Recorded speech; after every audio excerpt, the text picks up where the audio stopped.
नमस्कार, hello doctor में आपका स्वागत है। मैं हूं आपके साथ शैली शर्मा। इस कार्यक्रम के माध्यम से हम आपके सेहत से जुड़े सवालों के जवाब हमारे एक्सपर्ट से दिलवाते हैं। इसी कड़ी में एक बार फिर से हम हाजिर हैं हमारे आज के एक्सपर्ट के साथ। डॉक्टर कैलाश सिंह जाट सवाई मानसिंह अस्पताल के ईएनटी विभाग में एसोसिएट प्रोफेसर है। आपको करीब 15 वर्षों का अनुभव है। आपके अब तक 20 से ज्यादा राष्ट्रीय अंतर्राष्ट्रीय जर्नल्स में कई रिसर्च पेपर प्रकाशित हो चुके हैं। हमारे कार्यक्रम में आपका बहुत बहुत स्वागत है सर। बढ़ते हैं सवालों की तरफ। पहला प्रश्न है, मेरी बेटी की उम्र 6 वर्ष है। उसे बार बार कान में दर्द और कान से पानी आने की शिकायत रहती है। इससे बचने के लिए क्या सावधानी रखनी चाहिए? कोटा से रीना का प्रश्न आया है। जैसा कि इन पाठक ने बताया है, इनके बच्चे की उम्र 6 साल है और कान से बार बार पानी आने की समस्या है जी। इस उम्र में बच्चों में एक बीमारी होती है एडिनोइड बढ़ना, जिसे सामान्य भाषा में बोलते हैं नाक के पीछे मांस बढ़ गया है। तो उसकी वजह से ये सारी समस्याएं होती हैं। इन बच्चों में होता क्या है, जो नाक के द्वारा हम जो सांस लेते हैं वो हवा पूरी तरह कान तक नहीं पहुंच पाती है, क्योंकि जो मांस बढ़ता है उस रास्ते को रोक लेता है जी, जिसकी वजह से बच्चे के कान में नेगेटिव प्रेशर बन जाता है और उसके पर्दे में धीरे धीरे करके एक छेद हो जाते हैं। तो जब भी उसको जुकाम लगेगी या ऐसे कोई प्रॉब्लम होगी तो वो इन्फेक्शन होकर उस छेद के रास्ते पानी कान से बाहर आने लग जाता है। ये समस्या है इनकी जी। अब इसके उपचार के लिए जनरली क्या है कि समस्या उस मांस बढ़ने से होती है, तो सबसे पहले तो उसका उपचार करना जरूरी है। नहीं तो आप केवल कान का ही उपचार करवाओगे तो वापस वही समस्या हो जाएगी। अब उसमें डिपेंड करता है वो मांस कितना बड़ा हुआ है, ग्रेड 1, 2, 3, 4 है। अगर 1 या 2 का है तो वो दवाइयों से ठीक हो जाता है, लेकिन उससे बड़ा है और बार बार समस्या कर रहा है तो उसके लिए अब एडिनोइड की सर्जरी की ज़रूरत पड़ती है। बिल्कुल, यानी इसके लिए कुछ खास तरह के टेस्ट उपलब्ध होते होंगे जी। अगला सवाल जयपुर से राकेश ने पूछा है, मेरे बेटे की उम्र 10 वर्ष है। रात में सोते समय वह तेज खराटे लेता है और कई बार मुंह खोलकर सांस लेता है। ऐसे में क्या करना चाहिए? तो इन्होंने जो समस्या बताई है वही समस्या पहले वाले पाठक की भी है। इसमें होता क्या है, नेचुरली हम क्या है नाक से सांस लेते हैं जी। लेकिन जब नाक में कोई रुकावट आ जाती है तो उसकी वजह से ऑक्सीजन की पूर्ति नहीं हो पाती है, तो बच्चे को मुंह खोल के सांस लेनी पड़ती है। तो इसमें कई कारण हो सकते हैं। नाक में कोई मांस हो सकता है, नाक की हड्डी टेढ़ी हो सकती है, या जैसे पिछले पाठक के समस्या थी ऐसे ही एडिनोइड की समस्या होती है। अधिकांश से बच्चों में एडिनोइड की समस्या ज़्यादा रहती है, तो उसकी वजह से फिर मुंह से सांस लेना पड़ता है। अगर खोल के नहीं, मुंह खोल के बच्चा सोएगा मुंह से सांस लेगा तो उसकी वजह से बाकी के साइड इफ़ेक्ट भी आएंगे जी। जो डायरेक्ट मुंह से सांस लेगा तो हवा बिना फिल्टर के पहुंचेगी और बिना बॉडी टेम्परेचर के अनुसार ढले बिना पहुंचेगी, तो उसकी वजह से काफ़ी समस्या होने लगती है। बिल्कुल, बच्चों के अलावा बड़ों में भी समस्या काफ़ी आम होती है, तो उसके पीछे क्या कारण हो सकते हैं? तो एडिनोइड की समस्या मेनली 12 साल तक ही रहती है, बड़ों में कम होती है। अगर कोई वयस्क आदमी है उसमें ये समस्या है तो उसके अंदर या तो नाक की हड्डी का टेढ़ापन है या नाक के अंदर पॉलिप्स बन जाते हैं, मांस पड़ जाता है, उसकी वजह से भी हो सकती है, या फिर नाक का कोई इन्फेक्शन वगैरह हो उसकी वजह से भी ये समस्या हो सकती है। बढ़ते हैं अगले सवाल पर। मेरी उम्र 22 वर्ष है। बदलते मौसम में मुझे बार बार गले में खराश और आवाज़ बैठने की समस्या हो जाती है। क्या यह एलर्जी है या कोई दूसरी वजह हो सकती है? अजमेर से नेहा का प्रश्न आया है। तो बार बार अगर आवाज़ में परिवर्तन हो रहा है, ये दोनों वजह से हो सकता है जी। एक तो एलर्जी की वजह से भी हो सकता है। एलर्जी की वजह से क्या सीक्रेशन ज़्यादा बनते हैं और जो बोलने के स्वर तंतु हैं उस पर स्वेलिंग आ जाती है, तो उसकी वजह से आवाज़ भारी हो जाती है। दूसरा, अगर किसी को एसिडिटी की समस्या रहे बार बार, तो उसकी वजह से वो एसिड है पेट का, वो ऊपर की तरफ निकल के गले की तरफ आ जाता है, तो वो बार बार जब स्वर तंतुओं के टच में आएगा माइक्रो ड्रॉपलेट्स बन के, तब भी ये समस्याएं हो सकती है जी। अगला सवाल उदयपुर से अमित का आया है, जिनकी उम्र 30 वर्ष है। सुबह उठते ही लगातार छींकें आती है और नाक बहती रहती है। इससे राहत पाने के लिए क्या करना चाहिए? जैसे इन्होंने लक्षण बताए हैं, सुबह जगते ही एक साथ खूब सारी छींकों के आना, नाक का बंद होना, नाक से पानी होना, आँखों में खुजली चलना, आंसू आना, ये सारे लक्षण नाक की एलर्जी के हैं। तो एलर्जी 2 टाइप से हो सकती है, या तो किसी सीजन में एलर्जी, कोई मौसम जब भी मौसम परिवर्तन हो तब एलर्जी हो तभी ये लक्षण आए। दूसरा, किसी को साल भर ये लक्षण रहते हैं, तो उसको पेरिनियल एलर्जी होती है। तो अगर ये लक्षण हैं तो ये एलर्जी के लक्षण हैं, इसके उपचार के लिए आपको एलर्जी की दवाई लेनी पड़ेंगी। अगर नाक के अंदर ये समस्या लंबे समय तक रहती है तो नाक के अंदर मांस बढ़ जाता है, पॉलिप बन जाते हैं जी।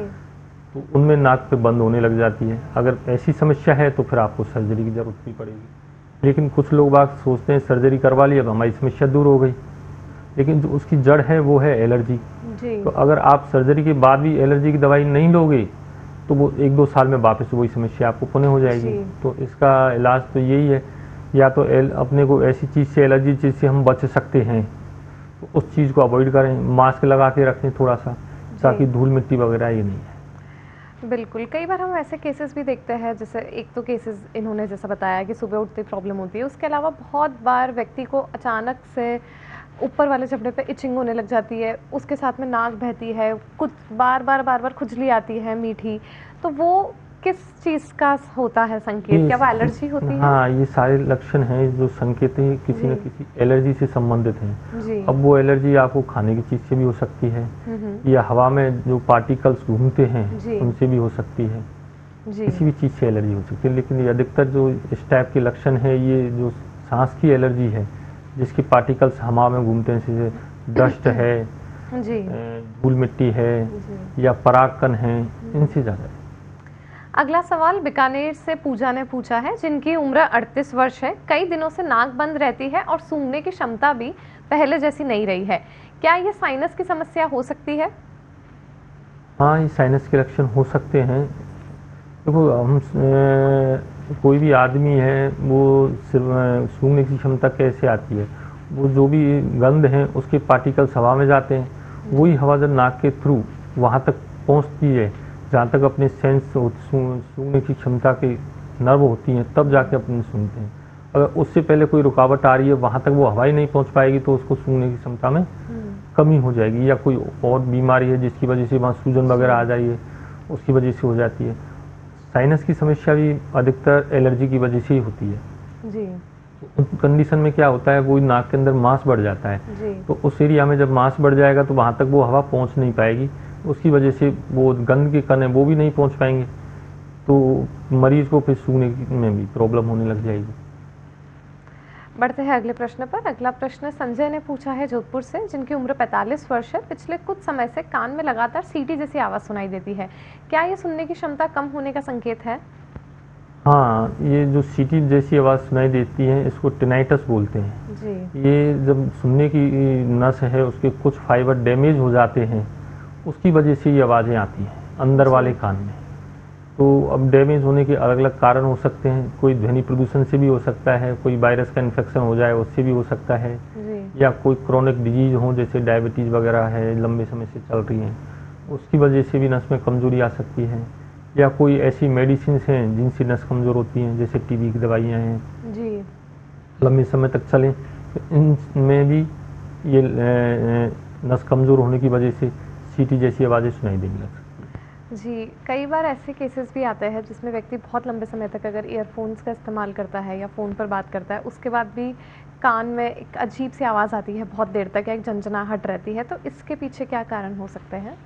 ये भी सुनने की जो नस है उसकी ही वजह से है। ये भी एक तरीका का ध्वनि प्रदूषण ही है। हर बॉडी का पार्ट्स है उसकी क्षमता होती है, अगर आप उसको ज़रूरत से ज़्यादा स्टिमुलस करोगे तो उसमें भी थकान होगी। तो उस जब हम लंबे समय तक ईयरफोन का यूज करते हैं तो धीरे धीरे करके वो नस में थकान बढ़ती जाती है और उसकी वजह से उसमें फिर कमजोरी आने लग जाती है, तो फिर उसके नर्व फटिग की वजह से ये लक्षण आ सकते हैं। जी। अगला सवाल है, मेरी उम्र 52 वर्ष है, खाना निगलते समय गले में दर्द और कुछ अटकने जैसा महसूस होता है, क्या इसकी जांच करवानी चाहिए? कविता का अलवर से सवाल आया है। देखो जैसे लक्षण बता रहे हैं कि कुछ अटकने की समस्या या दर्द हो सकता है, डिपेंड करता है इनको ये समस्या कितने लंबे समय से है। अभी शॉर्ट हिस्ट्री है 2-4 दिन की है तो ये गले का कोई इन्फेक्शन या मौसम के हिसाब से खान पीन की वजह से इसे भी हो सकता है, लेकिन अगर ये हिस्ट्री ज़्यादा दिनों की है, 15 दिन हो गए, 20 दिन हो गए पुरानी है, तो उसमें उनको जांच की आवश्यकता है। जी जी। बढ़ते हैं अगले प्रश्न पर। मेरे पिताजी की उम्र 62 वर्ष है, उन्हें धीरे धीरे कम सुनाई देने लगा है और टीवी की आवाज़ बहुत तेज़ रखनी पड़ती है। क्या यह बढ़ती उम्र का असर है या इसका इलाज करवाना पड़ेगा? तो ये जो नस है ये कमज़ोरी का लक्षण है, जो ये लक्षण बता रहे हैं। अब ये कमज़ोरी उम्र का प्रभाव की वजह से भी आ सकते हैं। दूसरा, अगर उनको कोई ऐसी क्रोनिक डिजीज हो, जैसे डायबिटीज़ हो या थायराइड की कोई समस्या हो, उसकी वजह से भी नस कमज़ोर हो सकती है। तो इसमें क्या होता है, उम्र बढ़ने के साथ साथ जो हमारी नस हैं, जो फाइबर हैं, हाई फ्रिक्वेंसी वाले फाइबर, वो धीरे धीरे करके डैमेज होने लग जाते हैं। तो उसमें फिर व्यक्ति को सुनने में प्रॉब्लम आ जाती है। बट लंबी उम्र के बाद क्या होता है, उसको सुनाई तो देता है लेकिन वो समझ नहीं पाता है, उसको अंडरस्टैंडिंग में प्रॉब्लम आ जाती है, क्योंकि वो बीच वाले फाइबर, हाई फ्रिक्वेंसी वाले फाइबर वो डैमेज हो जाते हैं। तो अगर ऐसी समस्या है तो उसके लिए एक टेस्ट होता है, प्योर ऑडियोग्राम बोलते हैं उसको।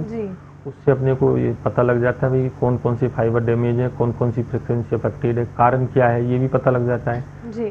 तो जैसा उम्र ज़्यादा है तो चांसेस ये हैं कि इनकी नसों में कमज़ोरी है, तो इसके लिए इनको सुनाई की मशीन की ज़रूरत पड़ेगी। बिल्कुल, जैसा एक पाठक ने पूछा था कि गले में दिक्कत होती है कुछ निकलने में, तो कई बार हम ऐसे शिकायतें भी देखते हैं लोगों की, उन्हें बार बार गले में जलन बनी रहती है और अधिकतर बार उनको छाले होते हैं, कभी गले में छाले हो जाते हैं, कभी मुंह में छाले हो जाते हैं। तो क्या ये किसी गंभीर बीमारी का भी संकेत हो सकता है अगर बार बार इस तरह की चीज़ें होती हैं? अगर ये बार बार इसी तरह की चीज़ें हो रही हैं तो ये अधिकांश से तो पेट जिन लोगों का साफ नहीं रहता है या एसिडिटी ज़्यादा रहती है, उन लोगों में समस्याएं ज़्यादा होती हैं। दूसरा, कभी कभी विटामिन B12 की डेफिशिएंसी होती है, उसकी वजह से भी समस्याएं रहती हैं। तो बाकी का वो टेस्ट से ही पता लगेगा। अगर आप विटामिन B12 की डेफिशिएंसी हैं तो उसका आप उपचार लेंगे तो वो ठीक हो जाएंगे, या पेट से संबंधित कोई समस्या है उसका ट्रीटमेंट लेंगे तो ठीक हो जाएंगे। बिल्कुल, बहुत बार लोगों की आदत होती है, हर दिन वो अपने कान को साफ़ करते हैं, दिन में 3-4 बार अपने ईयर्स की क्लीनिंग करते हैं। तो क्या अत्यधिक साफ सफाई करना सुरक्षित होता है या कोई जोखिम भी इससे आ सकता है? हाँ, इससे जोखिम वाली ही समस्या है। अगर कोई बार बार ईचिंग साफ कर रहा है ईयर को, नॉर्मली कान को साफ करने की जरूरत पड़ती नहीं है, क्योंकि उसमें मैकेनिज्म, ऑटोमेटिक मैकेनिज्म है। डेड सेल्स बनेंगी, वो बाहर की तरफ माइग्रेट होती रहेंगी, अंदर नई सेल्स बनेंगी। दूसरा, उसमें बैक्स की ग्रंथि होती हैं, ऑयल ग्लैंड्स होती हैं, वो बैक्स बनाती हैं। बैक्स का काम क्या रहता है, अंदर मॉइस्चर को, चिकनाई को बनाए रखना है, ताकि बाहर के डस्ट वगैरह जाएं, अंदर नहीं पहुँचे, ट्रैप हो जाएं। दूसरा, कोई इन्फेक्शन फंगस वगैरह का नहीं हो। जो लोग बार बार साफ करते रहते हैं तो उनमें क्या है, वो बैक्स की जो प्रोटेक्ट लेयर बनती है वो ख़त्म हो जाती है, तो उसकी वजह से इन्फेक्शन होते हैं और उसको बार बार फिर डेंड्रफ जैसी समस्या है, खुजली वाली समस्याएं होने लग जाती है। जी, यानी महीने में 2 से 3 बार साफ करना सामान्य होता है। इससे ज़्यादा क्लीनिंग नहीं करनी चाहिए। जैसा डॉक्टर ने बताया, आपको हो सकता है ऐसा लगे कि इससे हमारे कान की साफ सफाई बढ़ेगी, लेकिन आप कहीं ना कहीं अपने लिए समस्या पैदा कर रहे हैं। बढ़ते हैं अगले सवाल पर। अगला प्रश्न भरतपुर से सीमा ने पूछा है, मेरी माताजी की उम्र 72 वर्ष है, उन्हें बार बार चक्कर आता है और ऐसा लगता है कि आसपास की चीज़ें घूम रही है, ऐसे में क्या करना चाहिए? तो ये जो चक्कर वाली समस्या है, ये कान से संबंधित भी हो सकती है और न्यूरोलॉजिकल प्रॉब्लम भी हो सकती है जी। कान की वजह से 2 टाइप के चक्कर आ सकते हैं। एक तो जिन लोगों में कान की समस्या रहती हो, जैसे कान बहते हो बचपन से, या पर्दे में छेद हो, या कोई हड्डी गलने वाली बीमारी हो, उसकी वजह से भी चक्कर आ सकते हैं। लेकिन उसमें चक्कर क्या है, वो कंटिन्यूस रहते हैं। दूसरे होते हैं बिनाइन वर्टाइगो बोलते हैं, बीपीवी एक बीमारी होती है। उसमें क्या होता है, जो बैलेंस बनाने वाले पार्टिकल्स हैं वो एक जगह जहाँ वो चिपके रहते हैं, वहाँ से वो निकल के, और जो अंतःकरण होता है उसमें जो पानी होता है उसमें आ जाते हैं। तो जैसे ही वो सर हिलेगा या इस स्पेसिफिक एंगल पे टर्न करेगा तो उसको चक्कर आते हैं, कुछ समय बाद वो गायब हो जाते हैं। एक वो इस टाइप के जो चक्कर आते हैं वो 1 मिनट से कम समय के लिए रहते हैं और वो हेड मूवमेंट के साथ ही आते हैं। इस टाइप के चक्कर 60 साल की उम्र के बाद आ सकते हैं। तो अगर इस टाइप के चक्कर हैं तो पहले तो डायग्नोसिस करना जरूरी है, भाई किस वजह से चक्कर आ रहे हैं, उसी हिसाब से फिर ट्रीटमेंट आएगी। बिल्कुल, बहुत बार ऐसे मामले देखे जाते हैं जिसमें व्यक्ति को सर्दी जुकाम नहीं होता है, लेकिन फिर भी उसको खराश होती रहती है, कफ आता है, और कफ में कई बार ब्लैक कलर के पार्टिकल्स या फिर हल्का सा रेड कलर के पार्टिकल्स भी नज़र आते हैं। तो ये किस चीज़ का संकेत हो सकता है? तो ये जो इस टाइप का संकेत है, ये राइनाइटिस के संकेत हो सकते हैं, जैसे जी। नाक का कोई इन्फेक्शन वगैरह हो, जी। या काफ़ी बार क्या होता है नाक में एट्रोपिक राइनाइटिस टाइप में हो जाता है, जी। तो उसकी वजह से ये सारे लक्षण आ सकते हैं। क्रस्ट जमा हो जाते हैं जिसको उसकी वजह से वो क्रस्ट पीछे की तरफ निकाल देते हैं या उनको हटाते हैं तो वहाँ से ब्लीडिंग हो जाती है। जी। तो इसलिए खून के धब्बे वगैरह वो अपने को दिखाई दे सकते हैं। बिल्कुल। क्या डाइट में कुछ विशेष प्रकार के बदलाव करने चाहिए जिससे एलर्जीज पर काबू पाया जा सके? हाँ, वो अपनी इम्यूनिटी को बूस्ट करने के लिए अपने को सीजन के हिसाब से डाइट का ध्यान रखना चाहिए। जी। बढ़ते हैं अगले प्रश्न पर। मेरी उम्र 65 वर्ष है, कई महीनों से गला साफ करने की आदत हो गई है और आवाज़ भी भारी रहती है। क्या यह सिर्फ उम्र का असर है? जयपुर से महेंद्र का सवाल आया है। आवाज़ में जो बदलाव है वो अलग अलग कारण से हो सकता है। जी। और कुछ लोग बात तेज़ बोलते हैं तो उसकी वजह से भी जो स्वर तंतु हैं उनमें स्वेलिंग आ जाती है, उससे भी अब उनका आवाज़ भारी हो जाता है। जी। या जिनको एसिडिटी की समस्या रहती हो तो उसकी वजह से एसिड ऊपर आके लेरिंग्स की तरफ जा सकता है, स्वर तंतुओं के संपर्क में आने से सूजन आ जाती है, उसकी वजह से भी समस्या हो सकती है। दूसरा, कुछ लोगों को थायराइड की अगर समस्या हो उसकी वजह से भी ये समस्या आ जाती है, या एलर्जी रहती हो उसकी वजह से भी समस्याएं आ जाती हैं, या कभी कभी जैसे स्मोकिंग करते हैं ओल्ड एज में जाके वहाँ कोई गांठें बन जाती हैं, कैंसर जैसे लक्षण हो सकते हैं ये भी। तो ये सारी चीज़ें हैं, ये मिलकर आवाज़ में बदलाव ला सकते हैं। बिल्कुल। डॉक्टर, कई बार छोटे बच्चों में ऐसे मामले देखे जाते हैं आजकल कि उनको बचपन से ब्रीदिंग इश्यूज़ होने लग जाता है, वे नाक के एक तरफ से सांस सही से नहीं ले पाते हैं, केवल एक नाक पे प्रेशर ज़्यादा बना रहता है। तो ये क्या कोई जेनेटिक समस्या होती है या इसके पीछे कुछ विशेष कारण भी हो सकते हैं? सभी जो व्यक्ति होते हैं उनको दोनों नाकों से समान सांस नहीं आती है एक समय में। जी। हमेशा एक तरफ से सांस ज़्यादा आएगी, दूसरी तरफ से साइकिल कम आएगी, अगली बार उस दूसरी तरफ से ज़्यादा आएगी और दूसरी अपोजिट साइड से कम आएगी। ये नेजल साइकिल होती है, ये उस हिसाब से रहता है। लेकिन अगर किसी को परमानेंटली एक तरफ से ज़्यादा आ रही है और दूसरी तरफ से हमेशा ही कम आ रही है तो उसके कारण हो सकते हैं, जैसे नाक की हड्डी टेढ़ी हो, उस तरफ सांस का रास्ता कम हो, या उस तरफ टर्मिनेट है उसकी हाइपरट्रोफी हो गई हो, या बच्चे हैं छोटा है कोई खेलते हुए कोई फॉरेन ऐसी पार्टिकल्स डाल लिया हो जो अंदर रह गया वो बच्चा है भूल जाए ध्यान नहीं देता है, तो ये सारे लक्षण के कारण हो सकते हैं। बिल्कुल। हमारे एक पाठक का ये भी सवाल आया था कि उनमें कई विटामिन्स की डेफिशिएंसीज है जिस वजह से वे मल्टीविटामिन्स भी लेते हैं, आयरन सिरप भी लेते हैं, लेकिन उसको लेने के बाद गले में बहुत तकलीफ हो जाती है, गले में एक जलन बनी रहती है, तो इसका क्या विकल्प हो सकता है? देखो, सामान्यतः ऐसी समस्याएं होती नहीं है, लेकिन अगर उनको ऐसी समस्याएं हैं तो कभी कभी क्या है विटामिन से भी एलर्जी होती है जी। तो उनको टेस्ट करवा के पता करना चाहिए जो विटामिन वो ले रहे हैं कहीं उनको उससे एलर्जी तो नहीं है। जैसे सामान्यतः विटामिन B12 लेते हैं लोग, बी कॉम्प्लेक्स लेते हैं, किसी को कोई दिक्कत नहीं होती है, लेकिन उससे भी एलर्जी होती है किसी किसी को, तो वो उसके लिए नुकसानदायक हो सकती है।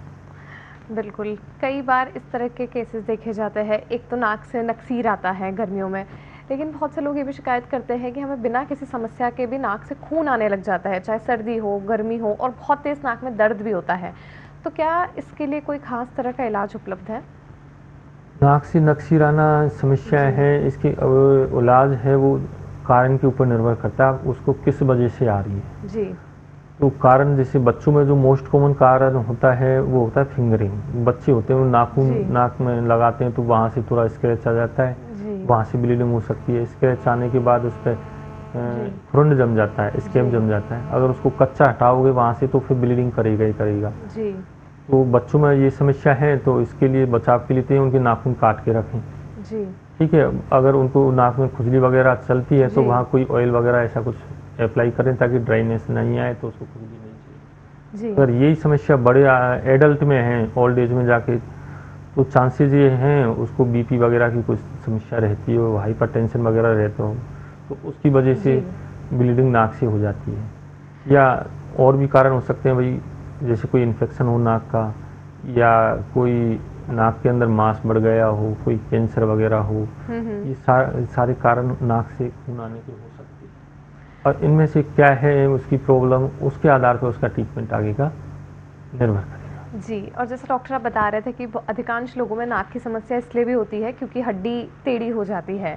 तो क्या इसके लिए कोई एक खास उम्र होती है जब इसका ऑपरेशन किया जाता है, या आजकल कम उम्र में बच्चों का भी इस चीज़ का ऑपरेशन कर सकते हैं? सामान्यतः 16-17 साल के बाद ही इसकी सर्जरी हम सजेस्ट करते हैं। जी। जब नाक का डेवलपमेंट पूरा हो जाए, साइज बन जाए, तो नाक की जैसे एडल्ट आदमी की जो साइज होती है उस हिसाब से हो जाए।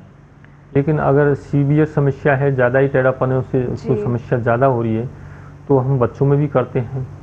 उसको सेप्टोप्लास्टी बोलते हैं। तो हाँ, उसमें जितना पोर्शन टेढ़ा है केवल वो आप हटा दो। बिल्कुल। हमारे अगले पाठक का सवाल आया है कि रात को सोते समय अक्सर मेरे गले में खट्टा पानी आता है। मैं दवाइयाँ भी लेती हूँ बट ये समस्या बनी रहती है। पूरे दिन कोई दिक्कत नहीं होती है, लेकिन खासकर नींद आने के समय बहुत तकलीफ होती है। ये समस्या है इन पाठक की। इसमें समस्या क्या है, इनकी एसिडिटी रहती होगी जी।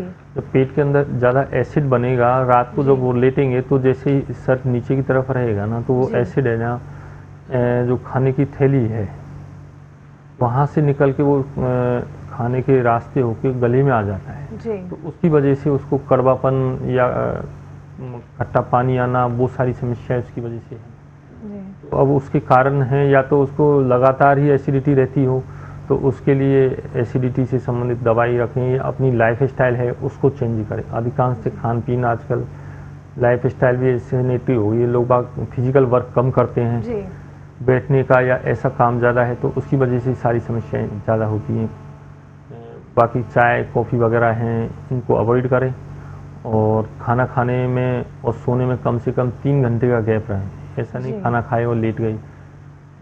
खाना खाने के तुरंत बाद पानी नहीं पिए, कम से कम आधे घंटे बाद पानी पिए, ताकि वो जो एसिड है जो हमने भोजन किया है उसमें मिक्स हो जाए, ताकि वो वापस नहीं आ सके। इन चीज़ों का ध्यान रखेंगे तो इस समस्या से उनको आराम मिलेगा। बिल्कुल डॉक्टर, आपका बहुत बहुत धन्यवाद हमारे साथ बने रहने के लिए। हमें पूरी उम्मीद है आपकी बताई गई टिप्स हमारे दर्शकों के लिए, पाठकों के लिए बहुत कारगर साबित होने वाली है। तब तक के लिए धन्यवाद। मिलते हैं हेलो डॉक्टर के अगले एपिसोड में। शुक्रिया। देश दुनिया की ताज़ा खबरें और वीडियोस के लिए अभी डाउनलोड करें पत्रिका ऐप।